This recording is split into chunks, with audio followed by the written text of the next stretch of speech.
मुसलमानों के घर, मस्जिद और मदरसों को तोड़ते तोड़ते अब बुलडोजर बाबा और उनके चेले हाथों में फावड़ा लेकर खुदाई करना शुरू कर दिए हैं।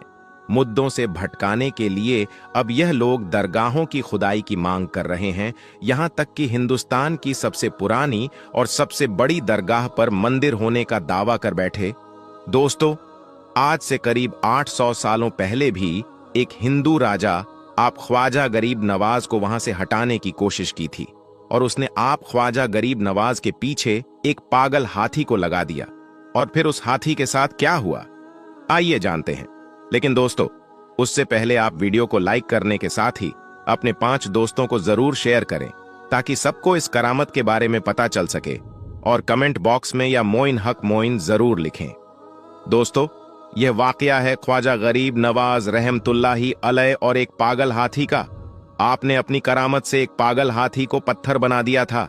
जी हां, आज की इस कहानी में हम ख्वाजा गरीब नवाज की उस करामत के वाकया का जिक्र करेंगे और यह भी बताएंगे कि आपने उस हाथी को किस वजह से पत्थर बनाया था। इसके पीछे की घटना भी आपके सामने पेश करेंगे। दोस्तों, पृथ्वीराज चौहान और हजरत ख्वाजा गरीब नवाज रहमतुल्लाही अलैह के वाकये के बारे में हर किसी को मालूम है। पृथ्वीराज चौहान ने हर कोशिश की कि किसी न किसी तरह से गरीब नवाज रहमतुल्लाही अलैह को शिकस्त दी जा सके, लेकिन जब पृथ्वीराज चौहान हर मुमकिन तदबीर इस्तेमाल करके हार मान गया और थक चुका, तब हजरत अब्दुल्लाह बयाबानी रहमतुल्लाही अलैह ने ख्वाजा गरीब नवाज रहमतुल्लाही अलैह से कहा, हुजूर, अब आपको शहर में क़याम करना चाहिए ताकि मखलूक खुदा आपके फैज से फैज़याब हो सके। ख्वाजा गरीब नवाज रहमतुल्लाही अलैह ने इस दरख्वास्त को मंजूर कर लिया। हजरत ख्वाजा गरीब नवाज मोइनुद्दीन चिश्ती रहमतुल्लाही अलैह ने शेख मोहम्मद यादगार को हुक्म दिया कि शहर में हमारे लिए एक मकाम तलाश करें जहां पर हम रह सके। फिर शहर में जाकर शेख मोहम्मद यादगार ने वह जगह तजवीज़ की जहां आज ख्वाजा गरीब नवाज का मकाम मौजूद है। फिर आप ख्वाजा गरीब नवाज रहमतुल्लाही अलैह अन्ना सागर से उठकर उस मुकाम पर रिहाइश पजीर हो गए। शहर में क़याम करने के बाद ख्वाजा गरीब नवाज रहमतुल्लाही अलैह ने तेता में हुज्जत के लिए पृथ्वीराज के नाम दावतनामा भिजवाया, जिसका मजमून कुछ यूं था, ऐ संग दिल राजा, तेरा अहद जिन लोगों पर था वह अल्लाह तबारक व ताला के फजलो करम से इस्लाम में दाखिल हो गए, और अगर तू अपनी भलाई चाहता है तो मुसलमान हो जा, वरना जलीलो खवार होगा। पृथ्वीराज पर गरीब नवाज रहमतुल्लाही अलैह की इस दावत का कोई असर न हुआ। जो कासिद गरीब नवाज रहमतुल्लाही अलैह ने भेजा था वह वापस आ गया। उसके बाद गरीब नवाज रहमतुल्लाही अलैह ने मुराकाबत ध्यान में आंखें बंद किए हुए बैठे रहे।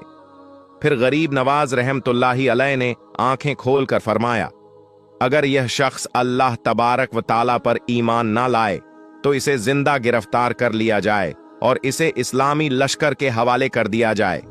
पृथ्वीराज का जब गरीब नवाज रहमतुल्लाही अलैह पर जोर ना चल सका तो उसने मुसलमानों पर जुल्म व सितम ढाना शुरू कर दिया। हजरत ख्वाजा गरीब नवाज रहमतुल्लाही अलैह का मुकाबला पृथ्वीराज ने शेरो शायरी से किया और उसमें उसे शिकस्त हुई। उसने अपने चेलों को भी आप रहमतुल्लाही अलैह के पास भेजा, लेकिन उसके बाद भी उसे शिकस्त हुई। फिर उसने अपनी फौज को गरीब नवाज रहमतुल्लाही अलैह के मुकाबले भेजा, लेकिन फिर भी पृथ्वीराज को ही शिकस्त हुई। अब उसे यह समझ नहीं आ रहा था कि गरीब नवाज रहमतुल्लाही अलैह का मुकाबला कैसे करें। आखिरकार दरबार के एक दरबारी ने पृथ्वीराज चौहान को एक मशवरा दिया। वह मशवरा यह था कि जहां गरीब नवाज रहमतुल्लाही अलैह रहते हैं वह जगह खुले आसमान के नीचे है और वहां इर्द गिर्द कुछ खास जगहों के अलावा ना कोई रिहाइश है और ना ही कोई दुकान। क्यों ना ऐसा किया जाए कि एक पागल हाथी को किलों वाली सुराग से जदोखाब यानी उसे तकलीफ दी जाए, उसके बाद उसे गरीब नवाज रहमतुल्लाही अलैह की तरफ मोड़ दिया जाए ताकि वह बदमस्त हाथी सीधा ख्वाजा गरीब नवाज रहमतुल्लाही अलैह के हल्के की तरफ भागने लगे, क्योंकि वह तो इबादत में मसरूफ होंगे, ना भाग सकेंगे ना ही हिम्मत कर सकेंगे। पृथ्वीराज को यह मशवरा बड़ा अच्छा लगा। इस तरह गरीब नवाज रहमतुल्लाही अलैह के चाहने वालों में से कोई बगावत ना कर सकेगा और यह हाथी का मामला एक हादसा मालूम होगा। फिर एक बहुत बदमस्त हाथी को पकड़कर जंगल से लाया गया, जो बिल्कुल पागल था, और किलो वाली सुलह के साथ उस हाथी को छोड़ दिया गया। इस तरह उसे गरीब नवाज रहमतुल्लाही अलैह के हल्के की जानिब में दौड़ाने का पूरा इंतजाम कर दिया गया। सबसे बड़ा खौफनाक और भारी हाथी, यानी गुस्से से भरा हुआ हाथी, ख्वाजा गरीब नवाज रहमतुल्लाही अलैह के हल्के की जानिब दौड़ने लग गया। उस हाथी के दौड़ने से जमीन भी थरथरा रही थी, गर्द उड़ रही थी, और वहां मौजूद इर्द गिर्द के लोग उस हाथी को दौड़ते हुए देख रहे थे। वे लोग दांतों तले उंगलियां दबाने लगे। यह खतरनाक मंजर देखकर ऐसा लग रहा था कि तमाम मसाइल ख्वाजा गरीब नवाज रहमतुल्लाही अलैह हाथी के पांव तले कुचले जाएंगे। मसाहिकों ने जब हाथी को अपनी तरफ अंधाधुंध आते देखा तो एक बागी उन पर भी लर्जतारी हो गया, मगर क्योंकि ख्वाजा गरीब नवाज रहमतुल्लाही अलैह सुकून में थे, इसलिए वह भी अपनी जगह पर बैठे ही रहे। ख्वाजा गरीब नवाज रहमतुल्लाही अलैह ने जब यह देखा तो आप रहमतुल्लाही अलैह ने जमीन से एक चुटकी मिट्टी उठाई और हाथी की तरफ उस मिट्टी को फेंक कर फूंक मार दी। आप रहमतुल्लाही अलैह का यह अमल करना ही था कि हाथी उसी वक्त वहीं पर रुक गया और अचानक से वह पत्थर का बन गया। अल्लाहू अकबर। कुछ लम्हे पहले वह लोग जो हाथी से डर रहे थे, वहीं लोग अब अल्लाहू अकबर की सदाएं लगाने लगे और ख्वाजा गरीब नवाज के पास आ गए। आप रहमतुल्लाही अलैह के हाथ पर बैठे और मुसलमान हो गए। सुभान अल्लाह। तो दोस्तों, यह थी ख्वाजा गरीब नवाज की जिंदा करामत, जिसे कि आपने इस वीडियो में समात फरमाया। जब भी आप रहमतुल्लाही अलैह ने आपने करामत का जुहूर फरमाया तो वह सिर्फ इसलिए जाहिर किया ताकि लोग आपकी करामत को देखकर राह हक इख्तियार कर लें। दोस्तों, यह है भारत का एक मशहूर और पुराना शहर अजमेर, जिसे लोग अजमेर शरीफ के नाम से ज्यादा जानते हैं। इसकी वजह यह है कि यहाँ भारत के सबसे बड़े सूफी बुजुर्ग, सबसे बड़े सूफी संत हजरत ख्वाजा मुइनुद्दीन चिश्ती अजमेरी रहमतुल्लाही अलैह की दरगाह है। ये दरगाह 500 या 200 साल पुरानी नहीं है, बल्कि लगभग 800 से 900 साल पुरानी है। ये खास दरगाह न सिर्फ मुसलमानों के लिए बल्कि हिंदू और दूसरे धर्मों के लोगों के लिए भी बहुत ही एहतराम के काबिल है। अगर आप अजमेर जाएं और इस दरगाह पर पहुंचे तो देखेंगे कि यहाँ जितने मुसलमान आते हैं, उतनी ही बड़ी तादाद में, उतनी ही बड़ी संख्या में हिंदू और दूसरे धर्मों के लोग भी आते हैं। अजमेर में इस दरगाह की अहमियत का अंदाजा आप इस बात से लगा सकते हैं कि इतिहास में बड़े बड़े राजा, महाराजा, बादशाह और सुल्तान यहाँ आते रहे हैं, लेकिन आज के जमाने में, आज के दौर में भी इस दरगाह की मान्यता उतनी ही ज्यादा है। भारत में चाहे सरकार कांग्रेस की हो या बीजेपी की, देश के बड़े बड़े मंत्री यहाँ पर अपनी चादर जरूर भेजते हैं। इसी साल 2024 के जनवरी महीने में भारत के प्रधानमंत्री नरेंद्र मोदी ने भी यहाँ पर चढ़ाने के लिए चादर पेश की थी। अब अगर हम कुछ दिलचस्प और ऐतिहासिक हकीकत की बात करें तो भारत के एक ताकतवर और मशहूर मुगल बादशाह अकबर सम्राट से जुड़ी एक खास कहानी सामने आती है। किताबों में लिखा है कि जलालुद्दीन मोहम्मद अकबर जो भारत पर राज करते थे, उनके पास सब कुछ था, लेकिन एक चीज की कमी का उन्हें बहुत अफसोस रहता था, और वो था औलाद का ना होना। उनके 2 बेटे हसन और हुसैन पैदा तो हुए थे, लेकिन उनकी मौत एक ही महीने के अंदर हो गई थी। अबुल फजल की मशहूर किताब ऐन अकबरी में लिखा है कि एक बार अकबर को यह खबर मिली कि अजमेर में एक बड़े सूफी बुजुर्ग ख्वाजा मुइनुद्दीन चिश्ती रहमतुल्लाही अलैह की दरगाह है। वहां जो भी मन्नत मांगी जाती है वो पूरी हो जाती है। ये सुनकर अकबर ने भी मन्नत मांगी कि अगर उसे बेटा पैदा हुआ तो वो पैदल चलकर दरगाह पर हाजिरी देने आएगा। बेटे की ख्वाहिश ने अकबर को उस वक्त के एक मशहूर सूफी बुजुर्ग शेख सलीम चिश्ती से मिलने का हौसला जगा दिया। शेख सलीम चिश्ती जो आगरा में रहते थे, चिश्ती सिलसिले से ताल्लुक रखते थे। अकबर पहली मुलाकात में ही उनसे इतना प्रभावित हुआ कि वो बार बार उनसे मिलने जाने लगा। माना जाता है कि एक बार अकबर ने सूफी बुजुर्ग शेख सलीम चिश्ती से पूछा, मुझे कितने बेटे होंगे? शेख ने जवाब दिया, 3 बेटे होंगे, और हुआ भी ऐसा ही।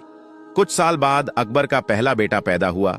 शेख सलीम चिश्ती की निस्बत की वजह से अकबर ने अपने इस बेटे का नाम सलीम रखा, यही सलीम आगे चलकर बादशाह जहांगीर के नाम से मशहूर हुआ।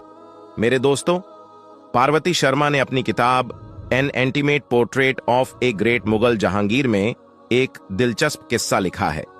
उन्होंने बताया कि एक बार अकबर ने शेख सलीम चिश्ती से पूछा, आप हमारे साथ इस दुनिया में और कितने वक्त तक जिंदा रहेंगे? इस पर शेख ने कहा, जब तक शहजादा सलीम अपना पहला सबक याद करके उसे हूबहू दोहरा न दे। यह सुनते ही अकबर ने सलीम की पढ़ाई लिखाई तुरंत बंद करवा दी और इस बात पर नजर रखने लगा। लेकिन अचानक एक दिन सलीम ने कुछ सुना और उसे वैसे ही दोहरा दिया।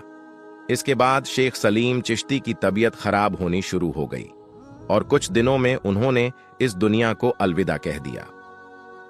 शेख सलीम चिश्ती की वफात के बाद भी अकबर ने अजमेर शरीफ जाना बंद नहीं किया, बल्कि वो लगातार वहां जाता रहा और दरगाह के लिए खूब सारा डोनेशन वगैरह भी देता रहा। अब अगर हम ख्वाजा गरीब नवाज रहमतुल्लाही अलैह की जिंदगी पर नजर डालें, जिनकी दरगाह अजमेर शरीफ में है, तो इतिहास बताता है कि उनकी पैदाइश 1141 ईस्वी के करीब ईरान के सीजिस्तान शहर में हुई थी। बहुत कम उम्र में उनके वालिदैन यानी माँ बाप का विसाल हो गया।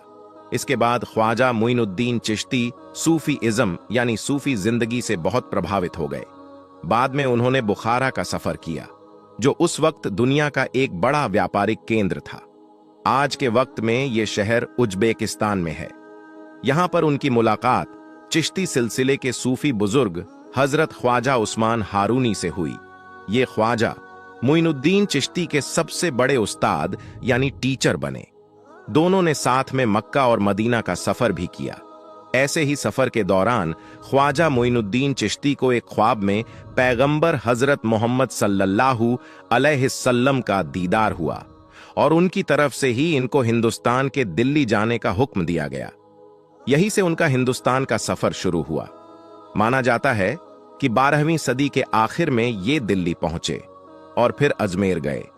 अजमेर में जाकर उन्हें वो नाम मिला जिससे आज तक वो सबसे ज्यादा मशहूर है, गरीब नवाज। इसका मतलब है गरीबों पर कृपा करने वाले। इतिहास की किताबों से साफ पता चलता है कि हजरत ख्वाजा मुइनुद्दीन चिश्ती रहमतुल्लाही अलैह का ऐसा असर था कि जो भी उनसे एक बार मिल लेता वो उनका दीवाना हो जाता। धीरे धीरे उनका प्रभाव इतना बढ़ गया कि दूर दूर से लोग सिर्फ उनकी बातें सुनने के लिए सफर करके आने लगे। उस दौर में जब टेक्नोलॉजी का कोई नामो निशान नहीं था, उनका नाम भारत के बड़े बड़े शहरों में मशहूर हो गया था। 1236 के आसपास जब ख्वाजा गरीब नवाज इस दुनिया से रुखसत हुए तो अजमेर में ही उनकी मुबारक कब्र बनाई गई। बाद में यही मुबारक कब्र धीरे धीरे दरगाह का रूप लेती गई, जिसे हम आज देखते हैं। हिस्टोरिकल सोर्सेज बताते हैं कि शुरुआत में यह मकबरा एक मामूली सा स्ट्रक्चर था, मगर जैसे जैसे दौर गुजरा और अलग अलग हुकूमतें आईं और उनका इनसे लगाव होता रहा, वैसे वैसे उन्होंने अब यहां पर नया नया निर्माण करवाना शुरू कर दिया। मांडू के महमूद खिलजी ने यहां एक मस्जिद बनवाई। फिर मुगल बादशाहों का दौर आया, जिनका अजमेर शरीफ से गहरा रिश्ता था। शाहजहां के 2 बच्चे जहां आरा और दारा शिको की पैदाइश भी अजमेर में हुई थी, जहां आरा को ख्वाजा गरीब नवाज से इतनी मोहब्बत थी कि उन्होंने उनकी बायोग्राफी भी लिखी। पुराने दौर के तुगलक शासक शेरशाह सूरी और बाद में हैदराबाद के निजाम, सभी का अजमेर शरीफ से गहरा रिश्ता रहा। 1911 में जब इंग्लैंड के राजा जॉर्ज 5 की दिल्ली में ताजपोशी हुई तो उनकी रानी मैरी अजमेर शरीफ की दरगाह पर आए। उन्होंने दरगाह की एक टंकी की मरम्मत के लिए 1500 दान दिए। आज भी उस टंकी को विक्टोरिया टैंक के नाम से जाना जाता है। अगर आप अजमेर की इस दरगाह पर जाएंगे तो वहां आप देखेंगे कि ख्वाजा मुइनुद्दीन चिश्ती अजमेरी रहमतुल्लाही अलैह की कब्र के साथ साथ उनके परिवार के 8 और लोगों की कब्रें भी मौजूद हैं। यहाँ एक मस्जिद भी है जिसे अकबरी मस्जिद कहा जाता है। ये मस्जिद मुगल बादशाह शाहजहां ने बनवाई थी। इसके अलावा यहाँ जहांगीर और शाहजहां के बेटों की भी कब्रें हैं।